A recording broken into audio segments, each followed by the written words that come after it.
Mirrorless ടെക്നോളജിയുടെ വരവോടുകൂടി ലോകമെമ്പാടും പ്രത്യേകിച്ച് കേരളത്തിൽ നടന്നുകൊണ്ടിരിക്കുന്ന വലിയൊരു ചർച്ചയാണ് ഇനി DSLR വേണോ മിറർലെസ് വേണോ. കുറേയധികം ആളുകൾ ബാധിക്കുന്നു DSLRന്റെ കാലം കഴിഞ്ഞു, ഇനി ഇത് മിറർലെസ് യുഗമാണ്, DSLRകൾ എടുത്ത് എറിഞ്ഞു കളയോ അല്ലെങ്കിൽ കിട്ടുന്ന കാശിന് വിൽക്കൂ, പുതിയ മിറർലെസ് ടെക്നോളജി അഡോപ്റ്റ് ചെയ്യൂ, അതർവൈസ് നിങ്ങൾക്ക് ഫോട്ടോഗ്രാഫിയോ വീഡിയോഗ്രാഫിയോ ഇനി കൂടുതൽ ഡെവലപ്പ് ചെയ്യാൻ പറ്റില്ല, അല്ലെങ്കിൽ ഒരു കാരണവശാലും അതായിട്ട് മുന്നോട്ട് പോകാൻ പറ്റില്ല. അങ്ങനെ പല വാദമുഖങ്ങൾ. ഈ വീഡിയോയിലൂടെ ഈ പറഞ്ഞ ഒരു വാദമുഖത്തെ നമുക്കൊന്ന് അനലൈസ് ചെയ്ത് നോക്കാം. എന്റെ കയ്യിൽ ഒരു DSLR ഉണ്ട്, ഒരു മിറർലെസ്സുമുണ്ട്. എന്താണ് ഇത് തമ്മിലുള്ള ബേസിക് ആയിട്ടുള്ള വ്യത്യാസം? ഞാനിതൊന്ന് അഴിച്ച് കാണിച്ചു തരാം.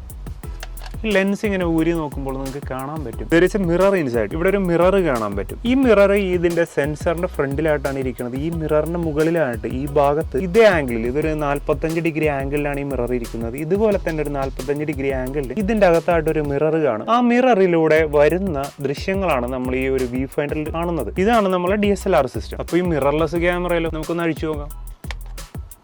നേരെ സെൻസർ എക്സ്പോസ്ഡ് ആണ്, ഇവിടെ എന്തില്ല, മിറർ ഇല്ല. അപ്പൊ ഇതിന്റെ വ്യൂ ഫൈൻഡർ എങ്ങനെ പ്രവർത്തിക്കുന്നു? നിങ്ങളുടെ മനസ്സിൽ സ്വാഭാവികമായിട്ടും ഒരു ചോദ്യമായിരിക്കുമല്ലോ. ഇതിന്റെ വ്യൂ ഫൈൻഡർ എന്ന് പറഞ്ഞാൽ ജസ്റ്റ് ഈ കാണുന്ന സ്ക്രീനിന്റെ ഒരു ചെറിയ ക്വാളിറ്റി കൂടിയ സ്ക്രീനാണ്. ഒരു കാരണവശാലും ഇതിൽ നിന്ന് വരുന്ന ദൃശ്യങ്ങൾ നേരിട്ട് കാണിക്കുന്ന ഒരു ടെക്നോളജി അല്ല. ഇതിൽ വരുന്ന ദൃശ്യങ്ങൾ ഇതിന്റെ സെൻസറിൽ പോകുന്നു, പ്രോസസ് ചെയ്യുന്നു. ഇതിന്റെ വ്യൂ ഫൈൻഡർ ആകുന്ന ഈ സ്ക്രീനിൽ, അതായത് EVF ഇലക്ട്രോണിക് വ്യൂ ഫൈൻഡർ എന്ന് പറഞ്ഞ ഈ ഒരു സ്ക്രീനിൽ കാണുന്നു. സോ ടെക്നിക്കലി ഇതൊക്കെയാണ് വ്യത്യാസം എന്നുണ്ടെങ്കിലും പ്രാക്ടിക്കലി എന്താണ് മിറർലെസ്സും DSLR തമ്മിലുള്ള വ്യത്യാസം? ഒന്നാമത്തെ കാര്യം ഇതിന്റെ വലിപ്പവും വെയിറ്റുമാണ്. നിങ്ങൾക്ക് കാണുമ്പോൾ തന്നെ അറിയാമല്ലോ. എന്റെ കയ്യിലിരിക്കുന്ന ഒരു 1DX Mark III എന്ന് പറഞ്ഞ ഫ്ലാഗ്ഷിപ്പ് ക്യാമറയാണ്. എന്തായാലും ഇത്രയും വലിപ്പം DSLRന് ജനറൽ ആയിട്ട് ഉണ്ടാവാറില്ല. അതുപോലെ ഇവിടെ ഇരിക്കുന്ന ഈ മിറർലെസ് ഇതൊരു ബേസ് ആയിട്ടുള്ള ക്യാമറയാണ്. R100 എന്ന് പറഞ്ഞ ക്യാമറയാണ്. ഇത്രയും ചെറുതുമാവണമെന്നില്ല മിറർലെസ്. എന്തായാലും ഓരോ കാറ്റഗറിയിൽ വരുന്ന DSLR മിറർലെസ്സും കൂടെ കമ്പയർ ചെയ്ത് നോക്കിയാലും DSLR മിറർലെസ്സിനേക്കാളും ഹെവിയും അതുപോലെ തന്നെ വലിപ്പം കൂടിയതും ആയിരിക്കും. പിന്നെ ഇതിന്റെ ഏറ്റവും പ്രധാനപ്പെട്ട ഒരു വ്യത്യാസമാണ് ഇതിന്റെ ഓട്ടോ ഫോക്കസ് സിസ്റ്റം. മിറർലെസ്സിൽ കുറച്ചും കൂടെ നല്ലൊരു ഓട്ടോ ഫോക്കസ് സിസ്റ്റം ഉൾക്കൊള്ളിക്കാനായിട്ട് എല്ലാ മാനുഫാക്ചേഴ്സിനും കഴിയുന്നുണ്ട്. അതായത് കൂടുതൽ ഓട്ടോ ഫോക്കസ് പോയിന്റുകൾ മിറർലെസ്സിൽ അവൈലബിൾ ആണ് DSLRനെ വെച്ച് കമ്പയർ ചെയ്യുമ്പോൾ. അതുപോലെ തന്നെ